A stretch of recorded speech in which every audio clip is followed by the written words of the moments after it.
Okay, so our root function in 3b is going to be y equals root x. And then here are some common points that you can use, 0, 0, 1, 1, 4, 2, 9, 3, with y equals root x. One of the tricky things about this one is the order that you need to do these in. So the way that I think of it is, we'll do it this way. First I'm going to add 3 to the x, which is the same thing as shifting left 3 units. Okay? So what that does is, that's the same thing as subtracting 3 from all of my x values that are listed here, once I move it 3 units left. So that's going to become negative 3, 0,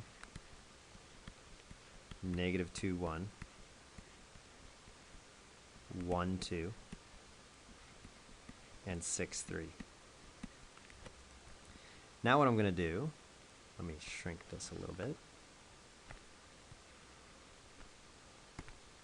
Now what I'm going to do is change my x. So it's going to become root 3 minus x. Now when I change x to negative x, that's the same thing as flipping it across the y-axis. So, you know, points that were over here end up over here, points that were over here end up over there. So that's the same thing as just switching all the x signs. So this is going to become 3, 0. And this one's going to become 2, 1.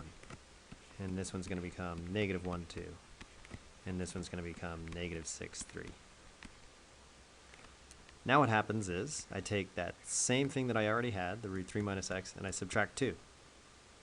Well, this minus 2 is a shift down by 2. Oh.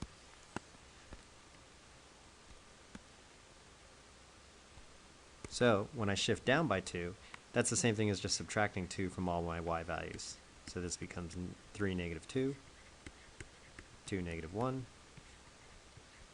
negative 1, 0, and 6, 1. So now if I plot those 4 points, I can get a good idea of what my picture looks like. I'll use blue here. So I'll make this scale of 1. Yeah. Okay.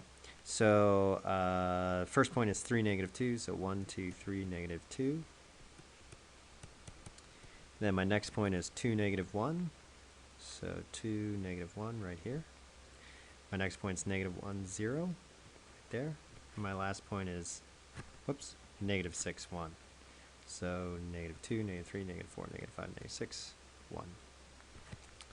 So this graph looks like, whoops,